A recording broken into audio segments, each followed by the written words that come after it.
Salut les gars et bienvenue dans le jour 31 du défi pour devenir copywriter en moins de 6 mois. J'espère que ça va pas trop bugger la vidéo parce que j'ai que 1%, mais je suis pressé pour faire la vidéo. Il y a peut-être des petits likes, je sais pas. Mais voilà. Donc aujourd'hui mec, j'ai fait voilà le graphique. J'ai tout niqué. J'ai bossé 9 heures, 3 quarts du temps sur la compétence. J'ai tenu ce que j'ai dit hier, même si l'objectif c'était de bosser un peu plus de 10 heures, j'ai bossé 9 heures, bon. Mais bon, c'est pas de ma faute, c'est à cause du coiffeur, j'ai eu un problème. Mais aujourd'hui, j'ai tenu compte de ce que j'ai dit hier et je commence à goûter vraiment à ce que c'est l'intensité. L'intensité dans la vie d'un coopérateur. Je commence à y goûter, je commence à tenir un rythme qui est satisfaisant. Parce que ces derniers temps, je me rendais pas compte, mais mon rythme était trop bas pour avoir du succès. Et là, je commence à comprendre. Je commence. Parce qu'en gros, petit résumé de la journée, je me suis levé à 5 heures et boum, j'ai commencé à bosser. Donc, gros deep work jusqu'à 11 heures. 11 heures, j'ai rebossé. En gros, ouais, de 5 heures à midi, je bosse. Ensuite, après manger, j'ai bossé de 13h30 à 15h30. J'étais moins productif, mais j'ai quand même bossé. Et après, je suis allé chez le coiffeur. J'ai pris ma voiture et tout, et j'ai eu un problème là-bas. C'est un bourbier, je suis rentré tard. Je suis content.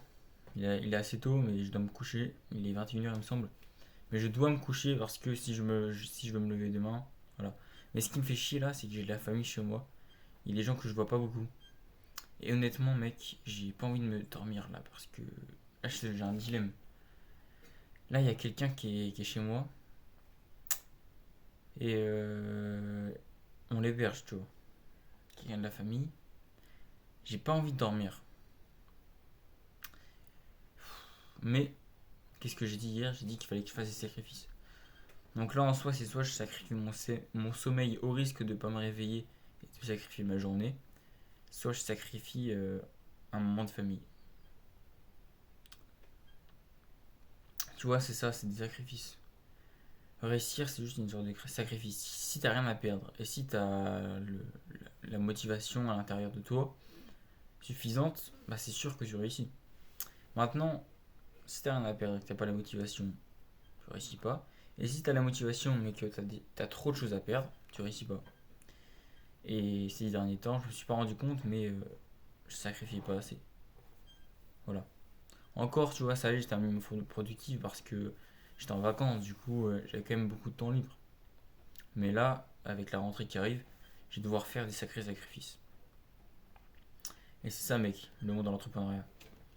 Si aujourd'hui tu sais pas trop ce que c'est, même si j'ai pas d'ego, hein, je gagne pas encore d'argent, je peux pas dire que je suis vraiment dans le monde d'entrepreneuriat, mais le succès dans le business en ligne, c'est ça en fait. Et si t'es pas encore dedans, si t'es pas prêt à ça, ne te lance même pas. Parce qu'il va falloir bosser, il va falloir faire des sacrifices. Là, je fais un job freelance, honnêtement, par rapport à un mec qui lance son business, je sais pas, en e-commerce, par rapport à un mec qui fait de la création de contenu, je pense que, vu que je focus sur une compétence, c'est pas si compliqué que ça, tu vas faire par rapport à eux. Et n'empêche, bah, je dois quand même bosser comme un taré. Donc tu vois où est un peu le niveau d'exigence. Tout le monde en fait commence à découvrir le business en ligne et les exigences sont hautes, il faut faire des sacrifices et faut être motivé. C'est important. Récemment, j'ai vu une vidéo d'un mec qui s'appelle Mathéo. Je t'en ai vite fait parler dans ma vidéo où je courais et où je suis arrivé dans la forêt. Et dans cette vidéo, c'est un podcast, au début du podcast, euh, il va voir les gens comme ça. Il va voir les gens. Il est posé, là, il y a un mec qui passe, il lui dit: Et toi là? En gros, c'est que des entrepreneurs. Et il lui dit: Et toi là? Viens là, est-ce que t'aimes bien voyager? L'autre il répond oui. Il dit, après Mathéo dit: Quelle est ta ville préférée? Un truc du genre: Non, ton pays préféré. L'autre il répond tac. Il dit: Donne ton téléphone. Et il réserve un billet. Il réserve un billet avec le téléphone du mec.